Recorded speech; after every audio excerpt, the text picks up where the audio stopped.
We are not in a housing bubble this time. I've seen a lot of doom and gloom stories and articles that the current real estate market is headed for a crash like 2006. While I do not have a crystal ball, I can point to several facts that lead me to believe that we are not headed for a crash this time. Lending standards are much tighter this time. In 2006, lending standards were much more relaxed with very little evaluation done to measure a borrower's potential to repay their loan. Let's be honest, in 2006, just about anybody with a pulse got approved for a mortgage, and several of those people shouldn't have. I believe the lenders learned their lesson. Today's standards are tighter.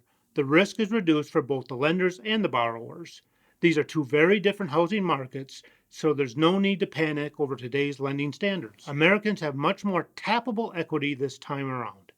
Tappable equity is defined as the amount available for homeowners to access before hitting the maximum 80% loan-to-value ratio. In 2006, directly before the crash, tappable home equity in the U.S. topped out at $4.6 trillion.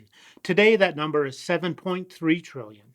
Freddie Mac reports that 89% of refinances in 2006 were cash-out refinances. Last year, that number was less than half at 33%. So in a nutshell, homeowners learn not to use their homes as ATMs and are sitting on almost 60% more equity in their homes currently than they were in 2006. The experts predict that home prices will continue to appreciate. It's clear that consumers are concerned about how quickly home values are rising. Many people fear the speed of appreciation may lead to a crash in prices later this year. In fact, Google reports that the search for when is the housing market going to crash has actually spiked 2,450% in the last month. However, the latest predictions look like no crash is in sight. Goldman Sachs research said strong demand for housing looks sustainable. Consumer surveys indicate that household buying intentions are now the highest in 20 years. Morgan Stanley Investments recently stated on a podcast, unlike 15 years ago, the euphoria in today's home prices comes down to a simple logic of supply and demand.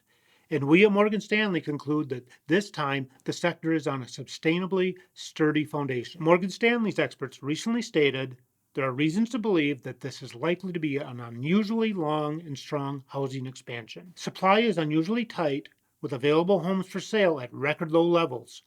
Double-digit price gains are rationing the supply. So as you can see, there are a lot of reasons to be confident that the country is in a totally different place than we were in 2006. We're in a very unusual real estate market, but I do think the anticipation of a crash might be unrealistic given all this data. If you enjoyed this information, please don't forget to like, comment, and subscribe to my channel so you are always getting the newest content that I deliver to you. Until next time, happy buying and happy selling.